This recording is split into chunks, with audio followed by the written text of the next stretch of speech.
So today we're going to cover how much water you should really drink to stay hydrated, signs and symptoms of dehydration, hydration's impact on aging and the body, hydrating with electrolytes, and how do you know if you're dehydrated and what to do if you are. Cool. Right? Let's do it. Love the topic. And if you have any questions or comments, make sure you write them in, because at the end we will go over all questions. So as we're talking, just type them in, all right? And if this is your first time joining us today, thank you so much for joining. Welcome. And if you're a repeat, as always, welcome. Love having you guys here. All right.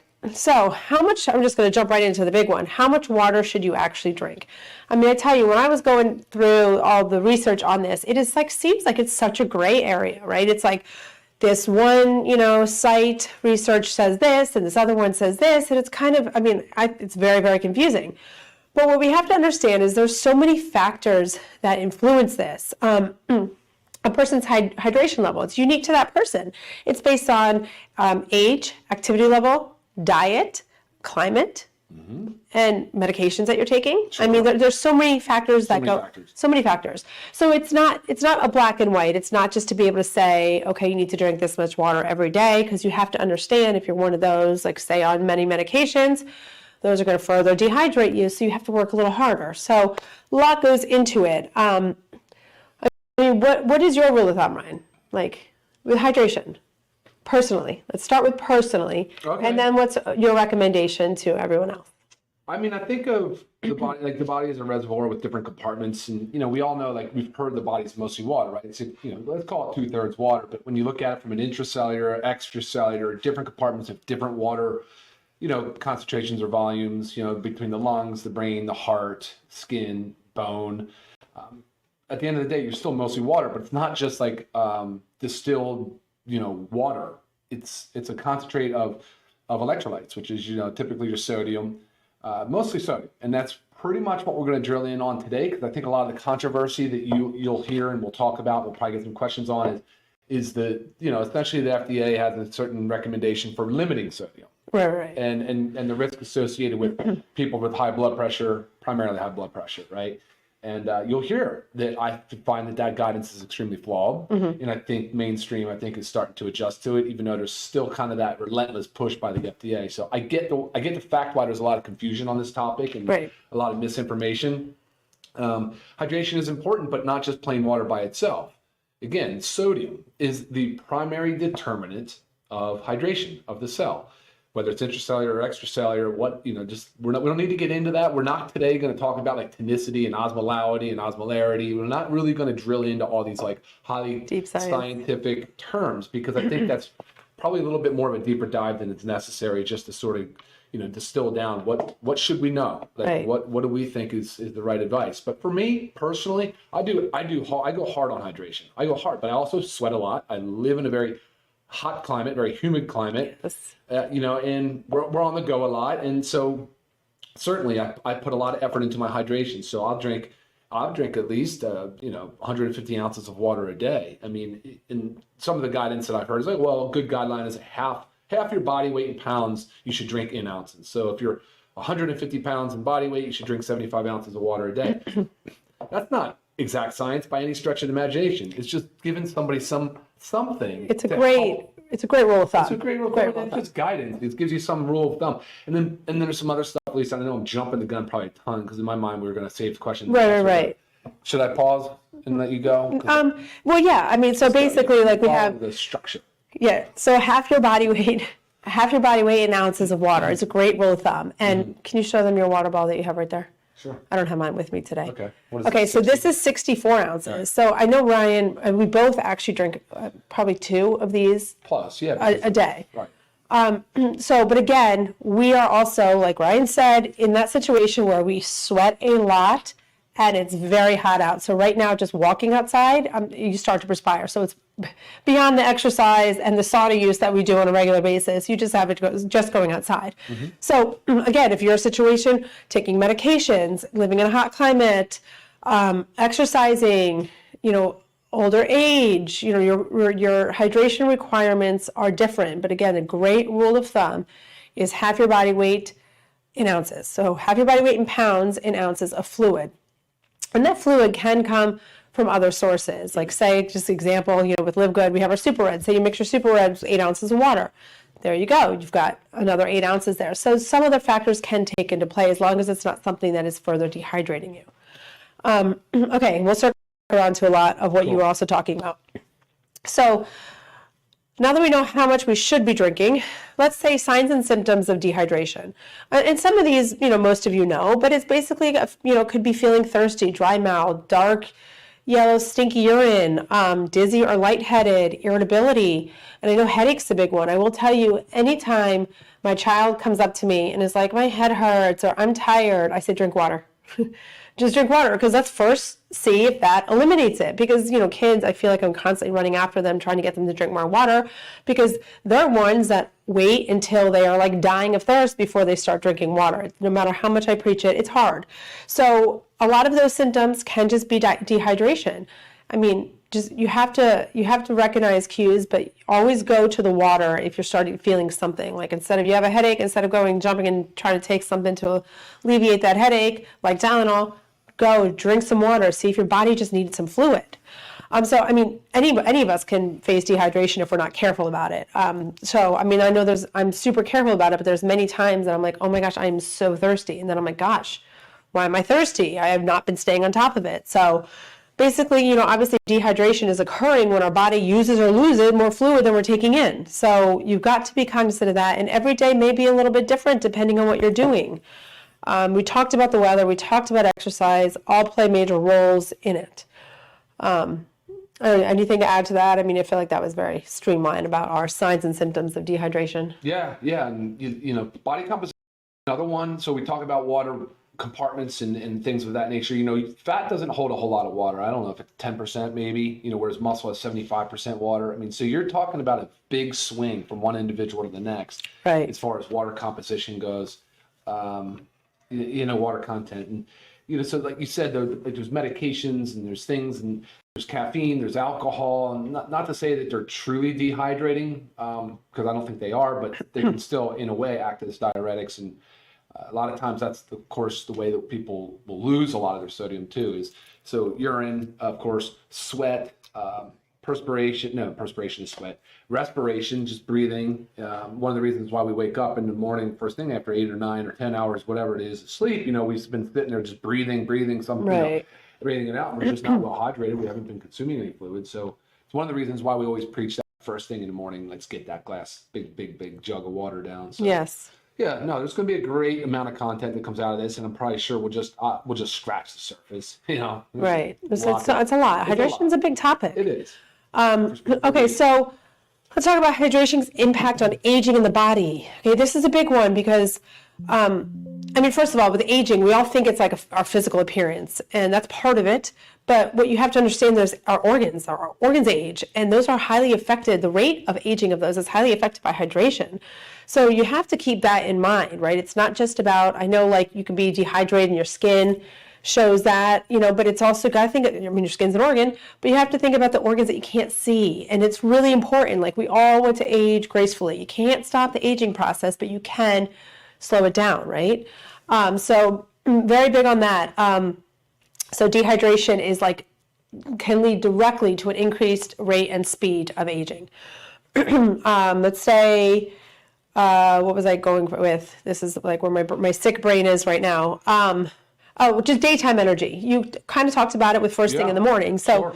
Not only when we're sleeping, are we, like Ryan said, we're breathing, we're losing fluid in respiration. Sometimes we sweat a little bit when we sleep, but we're also going that 7 to 9 hours without much fluid intake. Maybe you have a cup of water by your bed and take a couple sips if you get up to go to the bathroom, but that's not really relevant. We're not hydrating. So when we wake up, we are waking up basically in a dehydrated state. So you want to start with that fluid intake, but that also can help you with daytime energy, right? So again, dehydration, you could start to feel like a lack of energy. So you want to start that day off right. So really getting in for that daytime energy. Well, I was going to say some other ways that you might feel like if you're not properly hydrated. And, again, maybe there's a difference between dehydration and volume depletion. So, again, trying to excuse us for not being hyper technical in the terms, but kind of referring to the same thing. If you just don't have the right balance of fluids, you can have low energy for sure, right? You can have headaches that you talked about. You can have cramps. You can have, moodiness and irritability and different signs and symptoms of that, like that. But you also recognize that the body maintains a very strict range of like sodium, potassium, magnesium. These are kind of your three main electrolytes we're talking about. And when it gets low or doesn't have enough supply, it pulls from other compartments of the body. So it will pull it out of your muscle. It will definitely pull it out of your bone. So people that are just sort of, chronically imbalanced or dehydrated, they potentially have a more higher risk for osteoporosis. Yeah. And there's some other disease states, where it's like mitochondrial function and cellular health. And so metabolic health then becomes a big factor as well. Now, I hate this because I keep going in my mind. I just want to go back to the problems of society with the way the processed foods are so front and center and the things that we rely on. Like most times you would expect to get like 20% of your hydration from food. You could get a good chunk of water out of foods, yes, but not in the standard American diet, not in the food processing the way we do it today. As a matter of fact, you can't go get a bag of chips from the grocery store and get some fluid from that. But this gets where the confusing part is. But you get a lot of sodium. Right? Yeah. In your processed foods, you get an ultra amount of processed food, so there's sodium in there, and these things. But that's the problem is those folks are also probably sedentary. They're rather unhealthy. They're metabolically unhealthy. And it's not like those are the types of people really right now that are paying much attention to their sugar, right? Yeah. Which is to me is the villain. Bigger concern. Like that's what we really need to kind of be focusing on, and that's when I get into talking about the why we should avoid sodium with blood pressure issues and things of that nature. That's what we'll talk about here in a moment. But anyway, sorry, I digress. Right. It's hard. It is hard. Yeah, because you just kind of want to like go through and rip the reasons why society is wrong on the way we treat food and regulations and all that. So sure. And there's a big factor in hydration and performance. And, a lot of times they think about that just for athletes that are like concerned with hydrating and performing well. But like we all have to perform every day. Maybe it's not an athletic event, but we're here working, we're doing something, we have to perform, our brain needs the fluid, so it's crazy that we only think of it like that.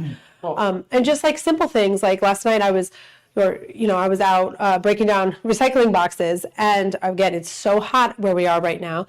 Like I was out there just doing that. I'm not really exerting myself, but like I was sweating. So I need to like replace that. You need to constantly replace just to have regular performance.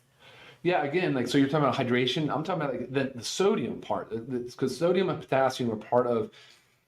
So like muscle contractions, nerve signals, nerve impulses, they all work by an electrical like membrane potential. They all work similar to it's like a battery, the way we work. And so the electrical membrane potential causes these contractions and it causes these nerve impulses and these synapses. So when you're not well balanced and have enough sodium, enough potassium, you can suffer significantly.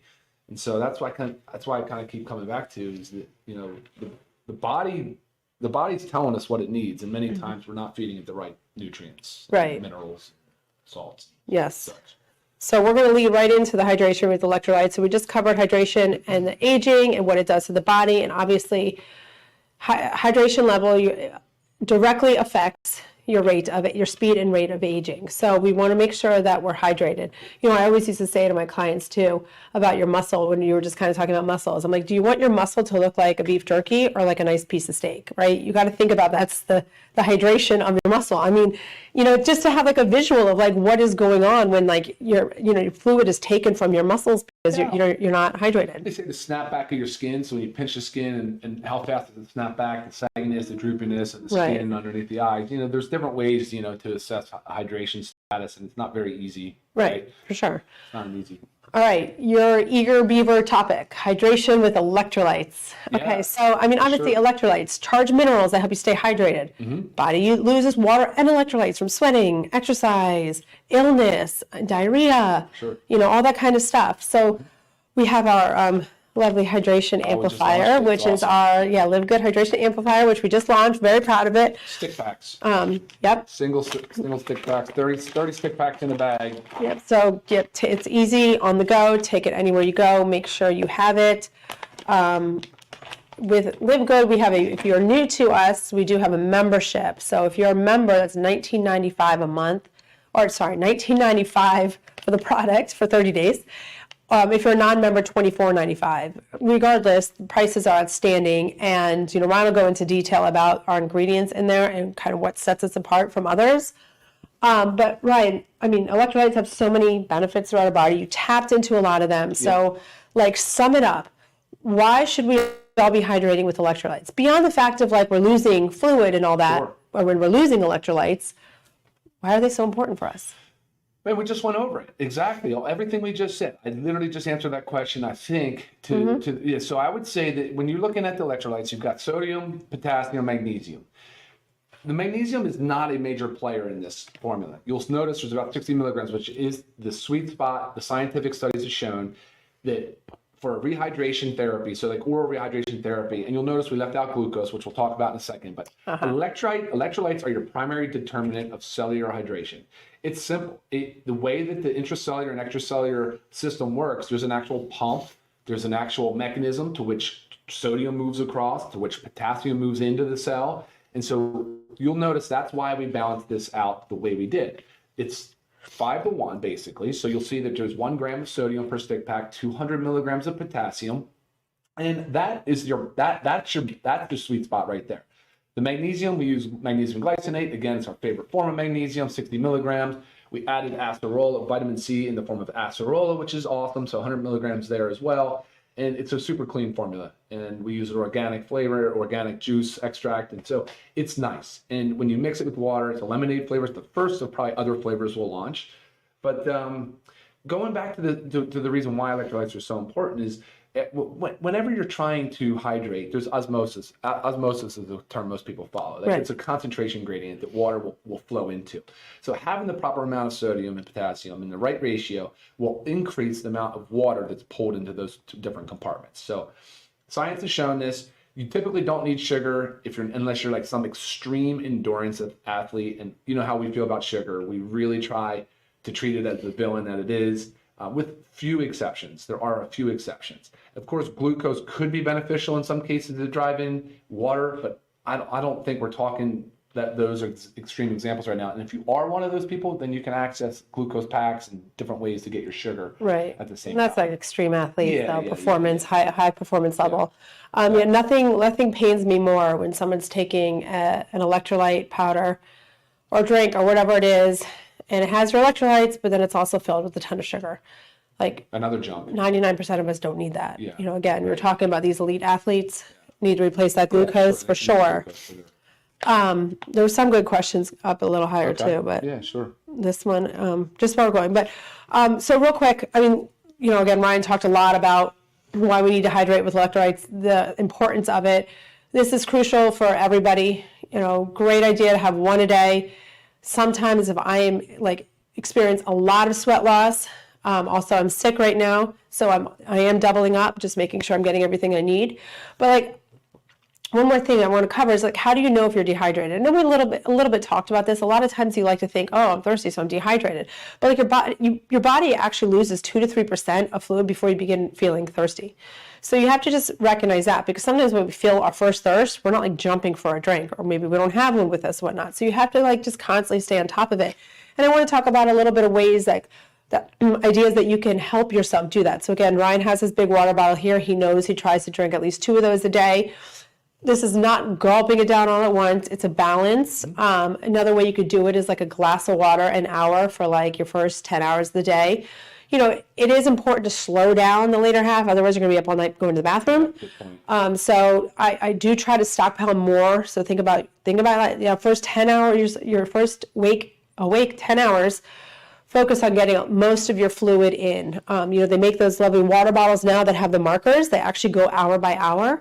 That's great help. You can set a timer on your phone or an iWatch or something that helps you know. I mean, until your body is accustomed to drinking the fluid on a regular, as much fluid as your body needs, you need to play these little games with yourself. But your body will balance it out. I did see a question on here, and you may have passed it, but how do you get past the feeling full of drinking so much fluid? And your body will regulate. At first you feel full, you feel bloated, and you're going to the bathroom more than you need to go. Okay, it's crazy, but your body will adjust. So just stick with it. It's with anything your body adjusts. Okay, I so agree with that. I'm glad you said that. yeah, so Start drinking a lot. It'll take a little bit. right. So remember, dehydration is occurring before you feel thirsty. So don't wait for that trigger. We talked about some other signs and symptoms of being dehydrated. You definitely don't want to wait to get there. So keep consistent about your routine. I really think a great rule of thumb is that 8 ounces of water for your first 10 hours, and then start to slow it down. But you got to get the fluid in. I promise you, your body will adjust. I know it's super uncomfortable at first. I also saw another question. It was how much, if this has our sodium, potassium, magnesium, basically magnesium and potassium, do I need to still take a magnesium, potassium? 100% magnesium. I don't know if you want to tap into the potassium, but this is not a magnesium itself supplement. Correct. Yeah, absolutely not. Actually, you would want to definitely take your magnesium. The RDA magnesium is only like a 420 milligrams. There's 60 in here. No, you still want to take the magnesium, ultra magnesium complex. Absolutely. Couple of things I want to talk about. Maybe there's a question here. Are we into questions now? Can we jump into questions? Yeah. So remember, guys, if you don't subscribe, if you haven't subscribed, please subscribe to our channel so you can get all this information you need. We do a live training every Monday at noon, so you don't want to miss that. Don't have it on top of my head what next week is. I was gonna plug that one, but make sure you stay tuned to that and check up on our last week's and the week before. Lots of great information. So if you don't subscribe, you miss all that stuff. As always, like, comment, love your feedback. Yeah, so right now we're going to go into questions. We always do questions at the end, and we'll answer the questions that pertain to the topic we're discussing. If your question is something that is off topic, we will pass over it, but you can always find me via email. Okay. All right, let's rock and roll. Yeah, for sure. Here's one. Yeah, can you shed some light on why this is superior to Gatorade? So the problem with sports drinks for the whole and sugary beverages and things of that nature is that they tend to be hypertonic. Actually, over time of drinking these types of beverages can reverse they do the opposite. They potentially can dehydrate you further. Not to mention they're loaded with junk. Typically there's all that sugar that we don't think we need for the average athlete, or average you have person, like average consumer. the G2, the one without sugar. There's one of them without sugar, but then there's a lot of other added junk. Yes. Look at the formula, and it's a mess. It's a mess. I do not recommend it. I don't condone the drinking of sports drinks and Gatorade and Powerade or any of those drinks. So I actually think Gatorade does have dyes. I don't know. There's some of those sports drinks that uses dyes. A lot of artificial dyes. So again, you've got to read the ingredients. You've got to read the ingredients, every single one of them, not just like the electrolytes that are in it, please. Yeah, and so just keep in mind that what you're looking for in the sense of tonicity is something that's closer to isotonic or hypotonic. Like if you go in and get an IV in the hospital because of dehydration, you're going to get something that's basically isotonic, like normal saline. That's the concept. Again, the sports drinks, they're in the wrong side of that formula. They're hypertonic for the most part. Super unhealthy when you really consider everything. And especially if you're trying to consume it consuming more than a few a day. Like I know there's a report showed that dental hygiene is a huge problem too. Like there's a lot of cavities associated with these drinks and such too. So yeah, no bueno, not good. I don't like the sports drinks. Here's one. This is a good one just because I know that a lot of us have children dealing with this. So we're traveling from the Netherlands to Florida next month. We are not used to the Florida heat. Get ready. Oh yeah, it's hot. Can my children 8 and 12 also drink this? Yeah, the biggest issue with us is not our actual temperature. It's our relative humidity. It's our dew point. So it's basically super high, almost 100% every day. And that's exactly the issue. So let me give you an example of what could be dangerous. Imagine you get up in the morning you're going to travel that day. So you jump on your spin bike in the garage, you crank it out. You don't really drink any fluids. You pack your stuff, you run, you go, you fly. Flying can be dehydrating. Plus, you have to drink a lot because you don't want to go to the bathroom. It's really inconvenient. And you get to where you're going. Maybe you go out, you stay out late, you have dinner, you drink drinks, whatever it might be. The next day, you're completely wrecked. There's an example, right? So this stuff happens all the time. So you're asking two things. That was a great example. I'm glad you reminded me of that because that really did happen and it was something I was thinking about. And then the other thing is children. Yes, children can consume these. This is absolutely a viable alternative to those sports drinks that those kids are drinking on the side of the field, 100%. And again, it is a stick pack. You can easily mix in a bottle of water, or you can add more water to further dilute the flavor if it's too strong. I don't think it is, but that's to your personal preference. Right. I like to put it in a big jug and just drink it throughout the morning. Yeah. But definitely And you could also hydrate for your split the travel. dose for your children. You know, you could take a packet, half and half in their water Half and bottle. half is a good call. Yeah, a couple times a day. And it's another opportunity. We say this about our children's gummies. Another opportunity for you to talk to your children and show them the label. And they don't have to be experts on reading supplement facts, but they should be able to read the sugar content. I don't know how old you said your children are, but I'm sure of the age, right? Yeah. 8 and 12. 8 and 12. Yeah, they can read. So perfect. There you go. And that will help them start processing, oh, the Gatorades are high in this, or the drinks, sports drinks, or the sugary beverage. And, you know, these are a beautiful way to do that. Start introducing those kids to healthier reading labels. And well hydrate before you get over here. And then keep it rolling. Don't stop. I'm going to go for this one. There's a couple questions that had to do with either E3 or aminos. So I'm taking essential aminos and E3 daily. Are there additional benefits in taking this new product? So again, if you're new to LiveGood, or if you don't know a lot about our products, we do have an essential amino acids, and we do have an E3, which is kind of like our energy drink. They both contain some electrolytes, but it's not like a potent straight electrolyte as this. So yes, major benefits into doing all of it. So again, just because a supplement has a little bit of something in it doesn't mean it's enough to fulfill that category. Cool. Okay. Yeah, you can find a couple of. So can you can hide that now. Oh. So can you overhydrate? I know that people say that's possible. It really, I mean, it happens in the hospital probably more so than anywhere, just with the wrong balance of fluids under IV, because you're just like fire hosing it in there. But as far as drinking, I mean, you would really have to work hard to figure out a way to overhydrate yourself and become like hyponatremic, which, you know, it can be very dangerous, but we're certainly not suggesting you drink more than a reasonable amount of fluids every day. I'm going to hit this one just because I know it's a common question. Okay. You already kind of tapped into it. At 43% of daily sodium recommendation, how can we incorporate this into our lives? I mean, I want to just jump in there and say, first of all, your sodium intake from food should be controlled by your salt shaker that you use on your table, right? Not what's in the package. That means you're eating packaged food, you're going for that quick fix. I want you to think about that. So like, if I'm having broccoli and I want to put a little bit of salt on it, you know, I'm going to put it on. The sodium intake, the negative sodium intake that we get is from those highly processed foods.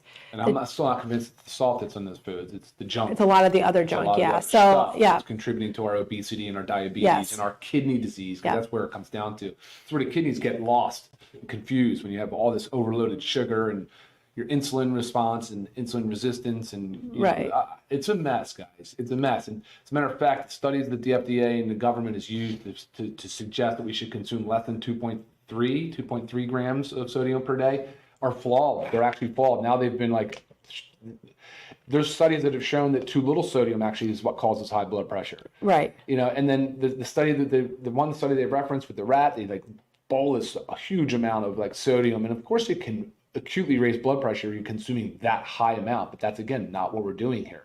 So I'm not in that camp anymore. I used to be, because as a pharmacist I was, you know, trained under this Western evidence-based medicine thing, and I think it's flawed. I really do. Yes, I agree.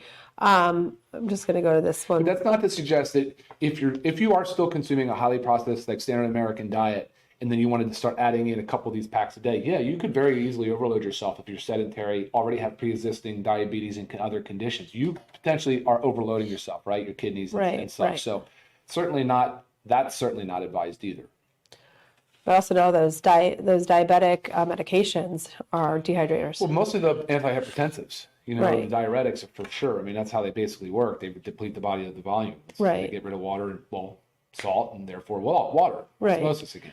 And you know, more and more of the lifestyle medicine doctors are saying, stop blaming the sodium. Stop blaming the sodium. that comment came in, Start blaming. Oh yeah. Stop blaming the sodium for what the sugar did. Yeah, and the other junk, the other additives. Yeah, like exactly. we've got to stop like putting an X over the sodium like this. Are leg cramps a side effect of dehydration? Yes, they can be, but also the imbalance of electrolytes, especially like magnesium. So 100% important. I just thought, cute comment. So Pam says, I drink 4 liters of water a day. Your body will adjust. But in the meantime, you will find all the bathrooms. You will. Very, very true. That's true, man. I agree. Yeah, just know your little outlets. Maybe a couple of weeks worth, and you can. But that goes with anything, guys. Our bodies are Our bodies are tricky, you know, and they're not overnight fixes. They're not going to just adjust because we change something. You got to give it time and be patient. All right. The body, even like a pretty hardcore athlete lose, 10 grams of sodium a day or something like that. You know, or I don't know what the average person loses, but certainly a fair amount. All right. I think there was another question too. Let me see. No, covered them all. Right on. Awesome. Oh, you had some written down already. Yeah. All right. Excuse me, guys. Trying to hang in there. All right. Awesome. Great questions. Thank you guys so much for coming out today, learning all about hydration, how much water we need to drink, what's the hype with these electrolyte drinks. Make sure you go to our website, livegood.com, check out our newest launch, our hydration amplifier. Not only do our prices beat the competitors, guys, but the ingredients. A lot of times you're also going to see on some of the other labels, not just the added other stuff like sugars, but also with magnesium. They're not telling you what form it is. So if you have one of those, why don't you write the company and inquire? Because there's cheap, less effective forms of magnesium. We always focus on our magnesium glycinate, which is designed to increase the body's blood levels of magnesium. Guys, go out and look and compare the prices too. Are you kidding me? Once again, LiveGood did it. I mean, high quality ingredients. Yep, that's our goal. Yeah, and check it out too. You know, you've got the acerola that I told you about. So you've got natural lemonade, obviously organic lemon juice powder, and a little bit of stevia. Like just honestly, very, very little bit of stevia. So right. And the salt, of course. So good. Oh, another thing, quality of the salts.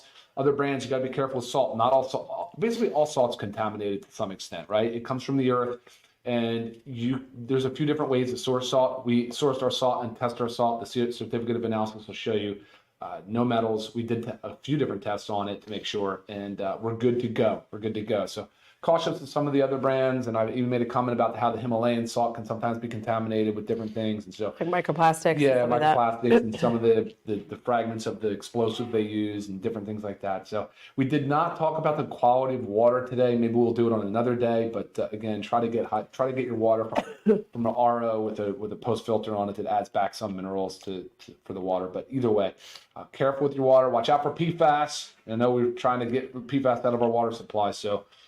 Know your source of drinking water and try to minimize those plastics, guys. That's awesome. all I got for you today. Thank you, guys. Until next time. All right. See you later. See you next time, guys. Bye. Bye.